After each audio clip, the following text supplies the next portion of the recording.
Well, hello guys.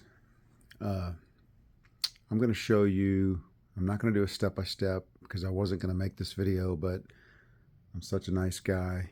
Actually, I'm not really. I'm going to show you how to remove the rack and pinion. What I'm really going to do though, mostly is focus on just things that you need to understand or be aware of if you want to do this yourself. Now, I know I'm going to get a lot of comments saying, oh, you don't need this, you don't need that. But I'm going to tell you, I'm going to show you some of the problems I had. So and since it's all apart, I'll try to at least show you what you need to do or things to watch for. But you're going to be removing this right here. That's the rack and pinion.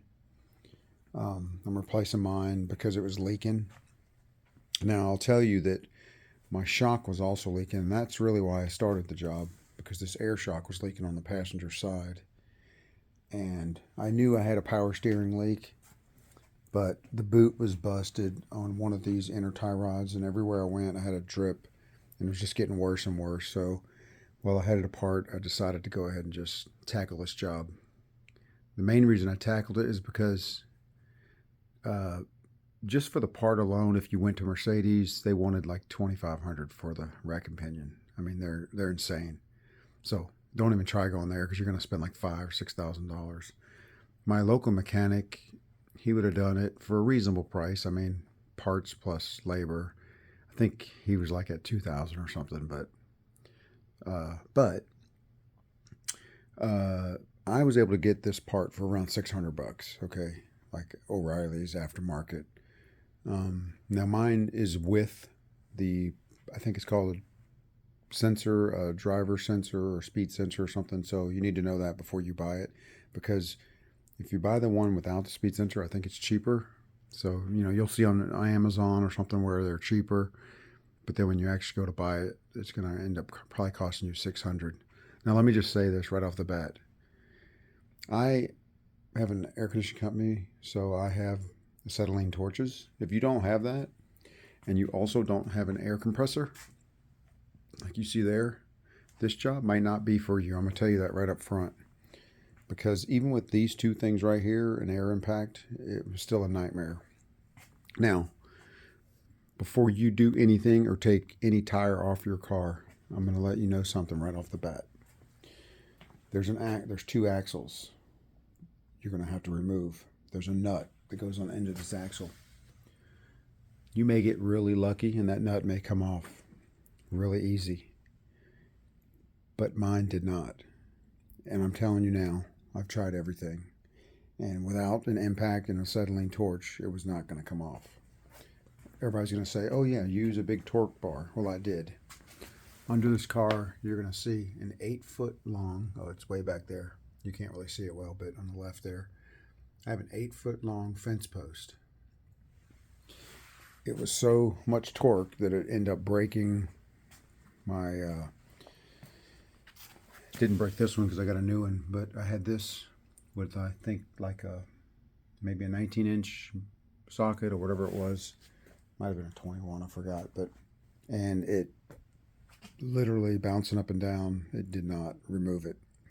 I even heated it up a little bit and still didn't remove it I was rotating back and forth. This is the nut I'm talking about. Now yours may look a little bit different because they do make different ones. They're all very similar, but I think this is one of the aftermarket ones right here. It must have been removed before because I've seen them where they look a little bit different. Here's the other one.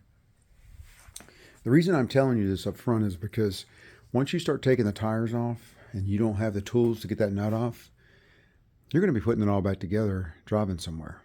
So what you should do is your tire, if you have a tire like this that has a center nut on it, or center hubcap right there, the Mercedes symbol. Sorry. It's kind of cold out here today. I'm in a garage, but it's still a little bit chilly. You're not going to want to take the tire off. You're going to probably want to take it somewhere that has an impact and see if they can get it off or loosen it for you just enough to where you can drive back home and start doing it. Because once you take the drive shaft or the wheels off, start taking things apart like I did, then you're going to be pretty much screwed, stuck in limbo.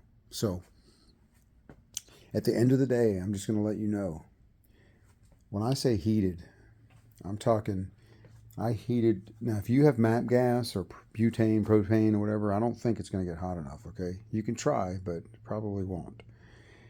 I literally had to heat those nuts on there to the point that they were, I mean, glowing red, okay? The whole nut was just glowing red, super hot. That torch gets to about 1800 degrees. A regular torch gets to around 500 to 700, I think. So I would get it super smoking hot, and then I would put the impact on it. And you would think it would come right off, but it didn't. It fought it, and it would barely edge. I'm talking this much, and that's leaving it on there like, it's like crazy. It would move about that much. And then the nut would start to cool down a little bit. I mean, it's not cool, but it's not red hot. I'd put the torch back on it, and I had to do it like 15 times on one side. And it would just move a little bit, and it would cool down. I'd reheat it, move a little bit, and finally I was able to get it off. And it never did just come right off. So I'm just letting you know that right up front. So if you want to do this job, let's get into some of the things you're going to have to do. Some of the tricky things. It's going to seem pretty a daunting task, but believe it or not, it's a big job. If you're scared of doing ball joints and struts and all that kind of stuff, then this might scare you. But you're going to have to take all this down, okay? Now, you won't have to take the shock out, but I already did because I was going to change my axles anyway, and that shock I was telling you about. So these axle has never been replaced on either side, so I'm going to go ahead and do that as well just to get it done. I already have it apart. You're going to have to take all this down. So you're going to take the upper control arm down. The lower one, you can just let it lay. You have to get that bolt off. You don't have to take any of the brakes off or anything. You can do just like I did here on this side. To get the axle out, it doesn't require any tools, just a pry bar. You're going to pry it.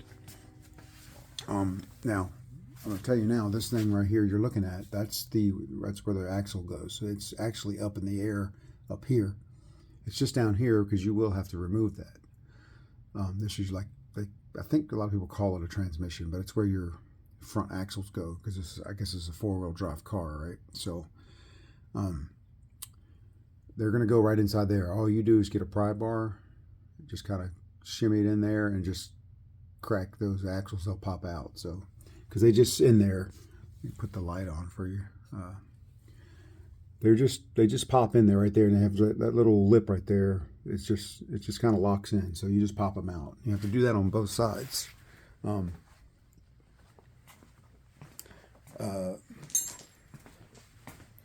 So you'll have to remove. Now this side you'll see I have more stuff removed because I took the shock out because I'm replacing it, which was nice actually because it gave me a lot more room. I'm not saying to take the shock out, but you're going to take the rack and pinion right there. You're going to take it out the passenger side. It's easier to get it out. So, and it was really easy without the shock there. But I'm not telling you to take that out. The impact's really nice to get this off. If you don't have one, yeah, you can still do it with some Allen wrenches and stuff. But because the center of these nuts right here, a lot of them will have like an Allen, as you can see right there. I mean the center of that bolt. So you put that on there and it holds it still while you take the nut off. But you have to take the little torsion thing there off of there. That's the little silver bar right there. It's not really called torsion. The name at the moment is lost my mind. But anyway, so here's where you're at. You're going to do all this, right? So let me tell you some of the tricky things. One of the other things you're going to have to do is, now this is kind of hard to see, you're going to come down, you're going to take all the covers off for the engine, you know, like all these covers. I don't know where the other one's at right now, but anyway, there's going to be some covers here, just pop them right off. You're going to have to go down here and you're going to have to get to, there's your steering bar right there. You see that steering bar?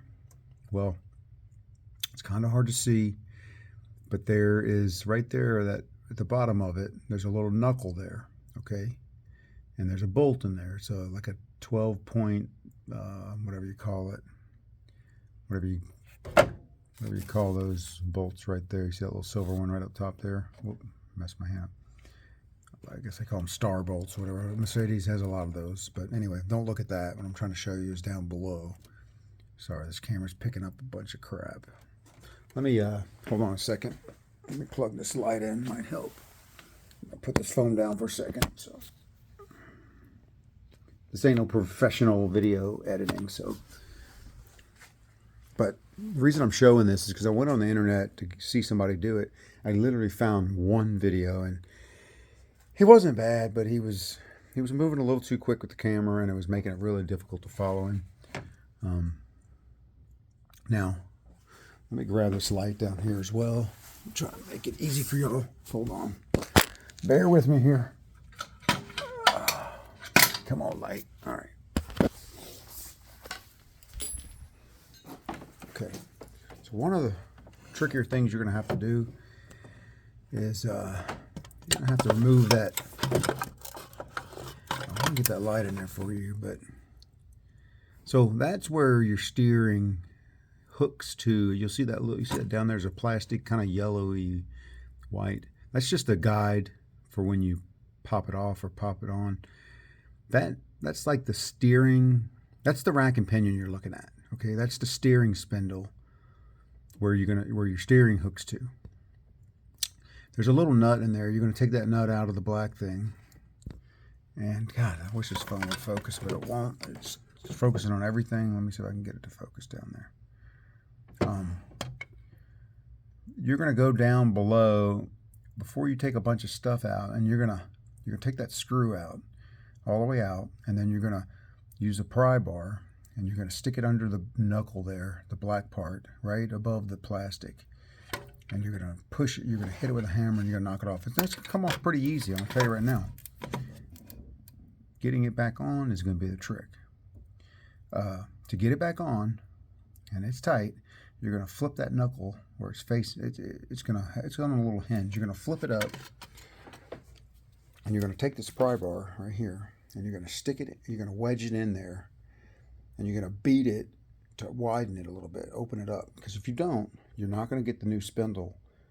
You're not going to get the rack and pinion spindle where the steering knuckle is to go back on. But if you do, it's not that hard. If you do it this way, you're gonna flip it upwards. You're gonna have somebody hold the steering wheel so it doesn't move, because that shaft will spin. See, that shaft goes up into your firewall there. You're just gonna turn it and flip it up. You're gonna reach down there and flip it up. And you're gonna stick stick this in there, your pry bar. It's gonna be you need it to be kind of thick because you want to get all the way down. You want to knock it. Not just here, you want to knock it to about right there where it gets really thick and widen that thing, okay? Now, if you do that first, it's going to save you a lot of pain later when you're really tired and pissed off because you can't get it back on there like we were. That slowed the whole job down. I would have had this done yesterday. But, okay. So you're going to take that off, and that's going to be one of the biggest problems you're going to have. Just one of the annoying things. Now, another thing is you're going to have to jack up with jack stands. Don't ever get under your car without it. You're going to have a jack here too, because after you get this thing jacked up, you're going to have to go under the car here. I'm going to go under here and I'm going to show you what you have to do. In order, you're going to have to take this thing down right here. This is where your transmission is. In order to do that, if you look, that's your axle right there, where all those bolts go. You see where you got six poles or whatever in a circle. You got to take all the axle bolts out right there, because that hooks to this transmission hanging down. Actually, this transmission, it lifts back up, and on the back side of this, on the top side right here, that's where this axle goes. You won't be able to lower it without doing that. So you're going to have to remove these torque bolts. I think they're star bolts as well. No, actually, I think those are Torx. And You have to remove them. To remove them is a pain in the ass because you can't turn this by hand without the tire being lifted off the ground. So you're going to have to jack the back tire up. That's why I had that jack there. And you're going to lift it up. And you're going to turn a little bit, lower it back down, take 2 bolts off that you can get to, lift it up, turn a little bit, lower it back down, take the next 2. You got like 5 or 6 bolts. Get those out. Okay, now. So those are the 2 sort of pain in the asses. I would go ahead and just do those 2 things first. Be done with it, okay? Then start taking all the wheel stuff apart. Once you get the wheels all apart and you pop those axles out like I showed you, then you come under here. Now I'm at the front of the car, okay? I'm going to go under the front of the car here. And I'm going to show you what's going to happen. All right, get down here. Now, what you're going to end up doing, so I'm kind of pointing them under the car towards the driver's side. What you're going to find is on the back of the spindle here, see that's what you were hooked to. It's lowered down now, but on the back side here, right behind here, there's a bolt. You don't need, I did originally take it all the way out, but you don't need to. It's on the back of this thing. There's 3 bolts up. 1 there, you see right there? It's going to be 1 there. There's 1 on the back side, right there. I know it's kind of hard to see. And then there's, 1 on the left side, 1 on the driver's side, and then there's 1, and those are kind of to the front because this thing, remember, it pivots up. There's 1 on the back. I just pivoted it down.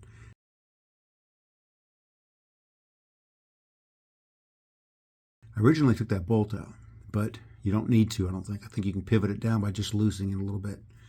You need a jack, a second jack, because you're going to have to put that under there to hold it up, because when you take those bolts out, it's going to want to drop. So I originally had a jack under there, and as I took all the bolts out, and then I slowly lowered it down. And now you might have to get a little pry bar to help it, but so like that's where 1 of the bolts was at, right? One of them, as you can see, there's a nut right there. That's because on this one, the bolt sticks through this side here and goes into the nut.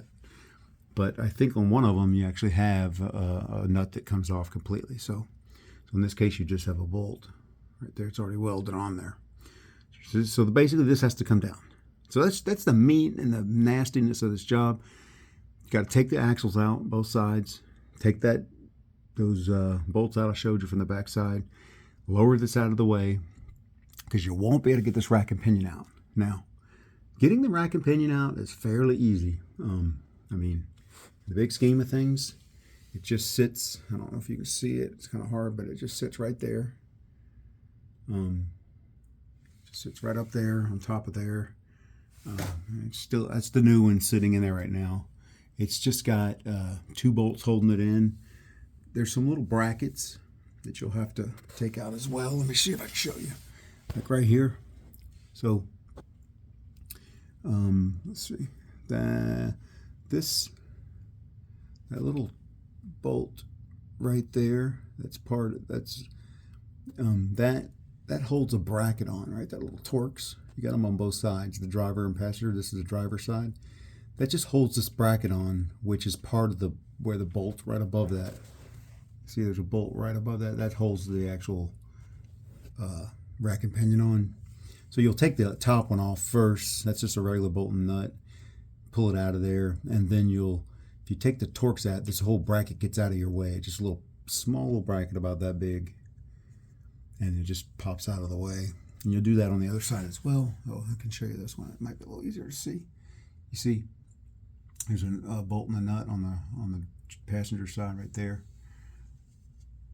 There's the bolt, and then there's this little thing. So when you take this bolt out, and now you're going to say, well, why do you got to take it all out? Can't you swing it by this big transmission? No, you can't, because this bolt right here on the driver's side is facing that way. You can't pull it out because the transmission is in the way. And you can say, well, why didn't they put it the other way? Well, I don't know, but I'm not going to do it. I'm just going to put it the way they had it. In theory, if you face the bolt the other way, maybe you could. I still don't think you'd be able to get it out. Maybe, I don't know. Anyway, so literally that is really the job. I mean, I know I didn't show you step by step, but if you have an air compressor, a torch, some patience, this is going to seem like a daunting task at first. Oh my God, I got to take all that down. Well, to be honest with you, once you have all the wheel off and all the suspension apart, lowering this thing down was not that big a deal. Yeah, it's kind of a pain because you got to get the bolts out of that hub right there. See right back in there, that silver thing? Yeah. And then that's where it was hooked to. You can see it's laying, pointing straight up right now, because when I lift this thing back up, it's going to be facing that rear axle there. So anyway, this whole job's going to cost me about $1,000 between the shock, which is a couple $100. These axles are about 150 to 170 bucks a piece. And then I told you the rack and pinion is like 600 bucks. Now the rack and pinion, the new one's going to come with your inner tie rod ends already bolted on with your boots. So you won't need to buy this inner tie rod. You will have to take the outer right here off and put it back on the new one. Mine are new, so I'm going to just reuse them. I wouldn't have changed this all, but when that boot broke, it washed out my grease and my inner tie rod end because it was so much power steering fluid flowing through there. It wasn't supposed to be in there, and what didn't go in the ground washed out the grease on my inner tie rod end. So I went ahead and decided just to go ahead and just do this whole job. So basically, to repeat the steps backwards. Right now, I'm at the point. Now, I'm going to tell you, make sure you put this knuckle back on before you start putting everything back together, because when you get under the car there and you start putting it all back together, it's going to be really hard to get here, okay? On the tie rod, just so you know, you will need, that's part of, I meant that rack and pinion. That's the edge of the rack and pinion on the driver's side. It's that little silver thing. That's the little speed sensor they're talking about, and there's a wire that goes to. It's going to plug in right there. So just make sure you take that off your old one. You're going to have to put it on the new one. It comes with a couple little bushing rubber gaskets. There's just screws right on there. So with little Allen screws or whatever. So sliding it out's easy. Once you unbolt it, you can just pull it out the right side of the car. I guess technically you'd pull it out over here as well, but it just seemed easier for me to go over there. Now to get this axle out, if you're going to change your axles, I believe I'll be able to slide it through the shock. I don't know. I know on the other side it didn't matter because I already had it out. This side, I think I'll be able to get this axle, pull it through here. Hopefully, if not, I'm going to have to also take the bolt out of the shock here to get it out. We'll see how that goes, but I'm not there yet. Where I'm at is just showing you all the nonsense you're going to have to deal with. So if you're not prepared to do all that, you might want to take it to a shop. You're going to get very greasy because you're going to have, chances are you're changing this thing because it's leaking, which means the whole bottom of your car is full of grease. When I took mine out, I had shit dripping everywhere. I've cleaned most of it up now. I put down some cat litter or whatever they call it to soak up the dirt and the grease. So I had cardboard under there. I removed it now because I don't have anything more dripping. I wiped it all down. I use my favorite is these called tub of towels. They remove grease and stuff from your hands. They're really good. Shit, somebody used it and didn't close it.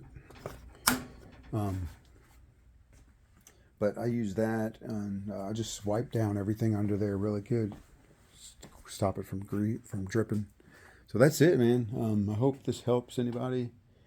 I know it's not a how-to step-by-step, but maybe it does give you an idea of what needs to happen. It's not that many bolts, really. It's just more of it's kind of a rough, it's not an easy job. But if you can't get those bolts off, what I suggest you do is you don't take anything apart. Drive to the mechanic shop, ask them to loosen those bolts for you, pay them whatever, and then drive your car back home. Now I'm in a garage. It's 32 degrees outside right now in Dallas. It's it's actually around December 2nd, something like that. So I'm in a very controlled environment. It's super easy to work in. If you're trying to work outside to do this, hey, to each his own, right? I did that for 20-something years. Finally got me a garage, so I'm pretty happy. So it's easy. I got all my tools laid out. I can keep everything in order. Kind of looks like a mess, but I actually got all the right side stuff, all the left side stuff. Well, anyway, it's a GL450, 2007. From my understanding, several of the cars are very similar, especially the SUVs like the 350s and stuff. I don't know about the cars. I'm sure Mercedes pretty much makes everything very similar. But that's what you have to do. Good luck.